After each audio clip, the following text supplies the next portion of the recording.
श्रीमद आद्य शंकराचार्य हे खूप मोठे विद्वान होते.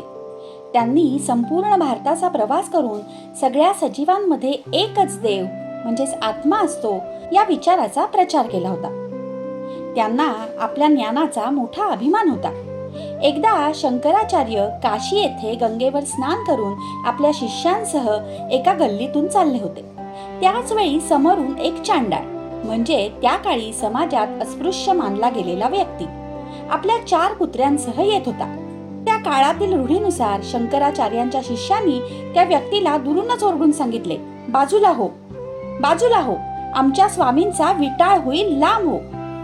तो व्यक्ती बाजूला झाला नाही.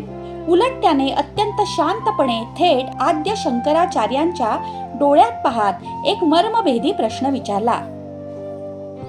महाराज, तुम्ही मला बाजूला हो असे सांगत आहात, पण नक्की कुणाला बाजूला व्हायला सांगत आहात? या पंचमहाभूतांच्या शरीराला, जे तुमच्याकडेही आहे आणि माझ्यातही आहे, की माझ्या आत असलेल्या आत्म्याला, जो तुमच्यातही तोच आहे? सूर्य गंगेच्या पाण्यात चमकला काय किंवा गटाराच्या पाण्यात?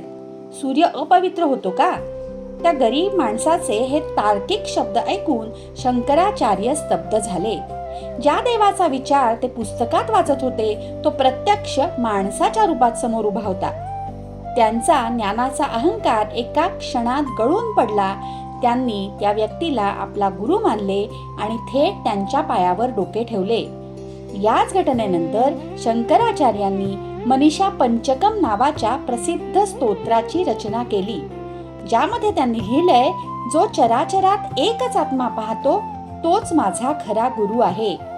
म्हणूनच समर्थ रामदास म्हणतात, तिन्ही लोक जेथून निर्माण झाले, तया देवरायासी कोणी न बोले.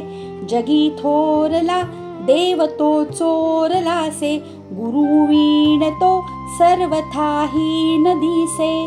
श्रीराम.